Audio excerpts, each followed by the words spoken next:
So here we go.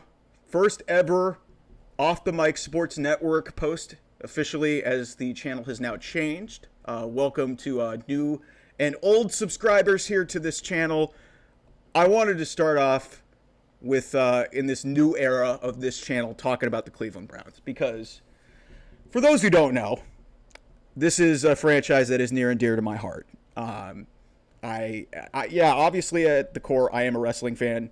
Obviously, you've seen that across this channel as the Off the Mic Wrestling Show. But sports has always been something I love and I'm passionate about. I'm in the business. I cover college sports for SiriusXM. But Cleveland sports is really where it's been for me. A lot of heartbreak, a lot of pain and suffering. And it really starts with the Cleveland Browns. This organization has broken my heart. But I've still somehow, like some sort of just like, crazy maniac, supported this franchise for as long as I have. Reason why my parents are from Ohio, moved out here 3 years before I was born. And my dad helped me, have this affinity and love for Cleveland sports, specifically the Browns. But in 1995, meanwhile, I'm also living in LA, so there's no LA football team out here as well. In 1995, the Cleveland Browns left to go become the Baltimore Ravens. We know how that story went. They've won 2 Super Bowl titles since then, and they're one of the best teams and one of the best run organizations in the NFL. So the Browns come back in 1999. If you do the math there, it's been 25 years. And dare I say, the last 48 hours or so have been some of the most miserable times for me as a Cleveland Browns fan that I've ever experienced in my existence. You might be asking yourself, Mike, what the fuck are you talking about, man? You went through 1-31. You went through 0-16. Yeah, I totally remember that. Those are bad times. This team is good. They're talented. They have a loaded roster. Here's the problem. They invested and took a chance on a lost cause in Deshaun Watson. And we all got fooled. We all got hoodwinked. The difference is, Browns fans, like myself, we're fans. The fuck do we know? But the organization itself, which starts at the top with Jimmy Haslam, who is a piece of shit and has, honest to God, sucked all the life out of what was already kind of like a sad franchise in the first place. But in his around decade of owning this franchise, it has been an utter disaster because this guy thinks he's Jerry Jones. He's not even close to that. Go away. And with this Deshaun Watson thing, they were desperate. They've been desperate for a quarterback since 1999, but they had a decent one in Baker Mayfield. It didn't work out. I'm not going to engage in should they have kept Baker Mayfield? They shouldn't have. It was running out of juice, and they weren't going to pay him. But to go to the depths that they did to get Deshaun Watson and then act like this was going to work is one of the most stupid things that I have ever seen in all of my years of watching sports. And of course it happens to a franchise that I love. Because the Browns got so desperate 2 years ago, they were eliminated from the Deshaun Watson sweepstakes. Never mind, yes, the Browns deserved a lot of, accountability. They need to be held accountable for the fact that they're the ones that ended up with this creep of a human being on their roster. But let's not forget, there were at least 6 teams that were in the hunt for Deshaun Watson's services while he was dealing with 20 plus civil lawsuits for sexual assault. So that's another part of this that won't get discussed, but let's focus this on the Cleveland Browns. So the Browns were eliminated. They were eliminated from this sweepstakes 2 years ago. And then a day or two later, they find a way to get Deshaun Watson to agree to come to them, waive his no-trade clause. Why do you think that happened? They gave the most absurd contract in the history of the NFL, and it will continue to be looked upon as that. 5 years, $230 million, fully guaranteed, which rocked the NFL world, to a guy who hadn't played in a year and was going to get suspended for at least a third, and he got suspended for 2/3 of the first season that he was there. He's played 13 games. He is now starting his 3rd year. He's played 13 games. He played 6 last year because he was injured through a large chunk of it. And then the Browns make the playoffs without him. The first year he misses 11 games because of that suspension. And Joe Flacco took this team to the playoffs last year. What more evidence do you need that this guy is so far gone? And then the lowest of the lowest points in the last 2 days that has transpired for this franchise. Deshaun Watson goes out there in a nationally televised game against the Dallas Cowboys, which you know is going to be the most watched game. Tom Brady's got his first game as an announcer. You could say what you will about Tom Brady, but that game was going to get watched. It was heavily promoted. And that was one of the most putrid offensive performances I've ever seen. The team looked disjointed. They looked unprepared. Some of it's on coaching, but it all lies at the feet of the $230 million quarterback that you paid, Cleveland Browns and Jimmy Haslam. You paid to be the savior. He's not a savior. He can't complete an accurate pass beyond 5 yards across the line of scrimmage. It is just appalling to watch this. And you could see the body language from people like Amari Cooper. They think this guy's shot. And then you go to Monday, and there's a new lawsuit out there from an incident that happened 4 years ago alleging rape. And the only positive to come out of any of this situation is that there is potentially an out for the Cleveland Browns of this god-awful contract and one of the worst mistakes maybe in the history of sports, not just the NFL, in sports.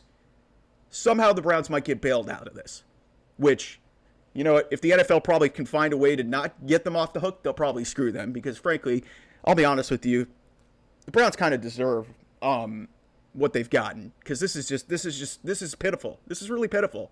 And then you could see what this organization is capable of when ownership stays out of football operations. You let the football people do their job like Kevin Stefanski, coach a team with guys who fit his scheme, and you see a team make the playoffs with a fourth quarterback who was on his couch for half the season last year.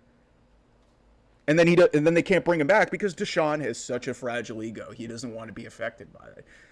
Okay, so first of all, let's address just how disjointed and how bad this mess is. So first of all, let's start at the top with Jimmy Haslam. Before Andrew Berry and Kevin Stefanski were hired, and this is the best run that this organization has had under Jimmy Haslam, I would have to go back and count on my hands how many GMs and how many head coaching hires have bombed out for Jimmy Haslam. He is lucky that he nailed and got a 2-time Coach of the Year in Kevin Stefanski. So that's the first thing. He deserves, I would say, close to 100% of the blame for what transpired with this Deshaun Watson thing. He needs to wear this. He needs to own this. And frankly, if the NFL had any backbone or wanted to really just, you know, they're already mad. Like, the owners are already mad at him for, like, you know, giving him this ridiculous contract.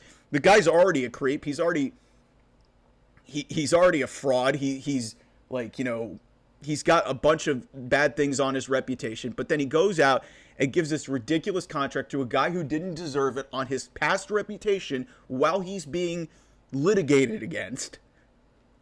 And no bearing whatsoever. And again, like I said, you look at the timeline of where this organization was at 2 days, like literally 2 days before they miraculously were able to get Deshaun Watson to agree to come to them. What happened was Jimmy Haslam knew they were fucked. And he was like, you know what? I got to do something drastic. I'm going to go give this guy this insane contract and be willing to give up all these draft picks in a trade. And literally told, and I don't know this for a fact, but Andrew Berry is pretty much along for the ride. Because he's got one of 32 jobs as a GM in the NFL. He's going to tell Jimmy Haslam no? So yeah, Andrew Berry kind of deserves some responsibility in this too, but he's just along for the ride. He's just a figurehead in this whole thing. This is all Jimmy Haslam, 100%. Also, his wife deserves some responsibility in this too. They have 2 daughters, and they willingly shelled out their money, fully guaranteed, to a guy who allegedly sexually assaulted more than 20 women. 20! That's another thing that doesn't even get involved in this. So again, this is all the mess. So Jimmy Haslam, above all else, is the biggest bearer of responsibility in all of this because this organization has been a mess since they came back in the league in 1999. But specifically, I think it's been like over a decade, around a decade. that Jimmy Haslam's owned this team. Every time he has touched something in this organization that is football related, it is a disaster. Case in point, Deshaun Watson. They need to wipe their hands of it with this new lawsuit. I hope that there's a way for them to get out of it and just rip the Band-Aid off. He can't play. He is already bringing a ton of bad rap to your organization. The stink of these lawsuits, and especially with this new one coming out, you've got to wipe your hands of it. So then it stems down to Andrew Berry. Yes, has Andrew Berry made some mistakes? Obviously, because he's the one who has to be the figurehead and has to own this of giving that contract. And then obviously with the restructures of kicking the can down the road to the point now, if they can't get out of this, they basically are on a dead cap hit for well over $100 million if they cut him after this season, or cut him now, actually. The way that they've kicked all the money against their cap down the road. I'm not a cap guy, but that's screwed them up. But what was he supposed to do? He was kind of along for the ride, and he had to try and make this thing work as a football executive. So he's doing what he can. And then it gets to Kevin Stefanski, who I think is completely absolved of anything because he proved himself last year. He proved himself in 2020. Two-time coach of the year. Maybe the best coach in the history of this organization. And you could see he has zero confidence whatsoever in Deshaun Watson. Zero. None. Nada. Zip. This offense... They changed the offense. Stefanski's going against his core principles of the offense that he came up with in the Mike Shanahan, Gary Kubiak offense. Like, none of that is evident. They're going all shotgun. They're doing stuff that wasn't effective for them. You saw the offense that was run, which is Kevin Stefanski's offense with Joe Flacco, was way better than anything that you saw with Deshaun Watson in the now 13 games that he's played. And that display that you saw on the field on Sunday against the Dallas Cowboys was as bad as I've ever seen it. And don't give me, oh, he's been rehabbing a shoulder. Guys, that shoulder injury happened in November of last year. November. Don't give me that excuse. And Deshaun Watson's like using dead relatives as an excuse. Guys, even though I can't stand Brett Favre, Brett Favre's dad died, and he went out there the next day and had one of the greatest games of his entire career. These guys are professionals, okay? And when you play awful like that, you need to own it. This guy has zero accountability. He doesn't look like he's interested at all. It looks like he is taking this team for a ride. And this organization, specifically Jimmy Haslam, have been hoodwinked, bamboozled, just absolutely fooled, and were led to believe, which, again, if you think about this just at face value, and I was kind of fooled with it because I'm a fan, what the fuck do I know? But for people who run an organization in the NFL, specifically a head owner, to literally sit in a room with this guy, see all the lawsuits on him, and see all this stuff, know that he has been away from football for a year, and then know that he's probably going to get suspended, and you think somehow, some way, he is going to come back into the National Football League and deliver at the level that he did. Mind you, he was 4-12 the last season that he was with the Houston Texans. So he had all that great passing numbers, but they didn't win. They didn't win. Like, I don't get it, man. I don't understand why this organization continues to just let me down and let Browns fans, Brown Nation, the dog pound down. These fans deserve so much better than what they have gotten from this guy. And specifically, Deshaun Watson, get that guy out of the league. Get him out of the league. He is a creep. He is a liar. He is a scumbag. Fuck you, Deshaun Watson. Fuck you. So, and for any of you people who were trying, honest to God, for the last 2 years to convince yourself and trying to support this guy, I've had a hard time coming to grips with it because I just love the Browns organization, and this is the organization that I root for. It's my favorite football team, and even though it lets me down, I'm just a sicko. What can I say? I'm just a sicko. But if you were one of these people who were willingly trying to root for this guy to do well, seeing what he had done, fuck you too. Seriously.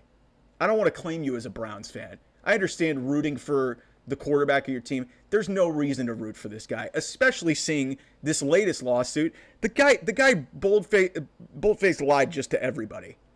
And the Browns got fooled. They got desperate. They swooped in at the end. They thought they were being the smart asses, but they got worked.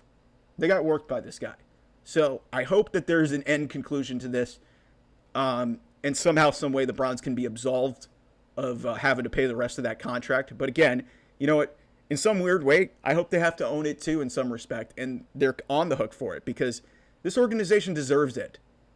I hate it for people like Kevin Stefanski and Andrew Berry, who have really done a lot of good for this organization.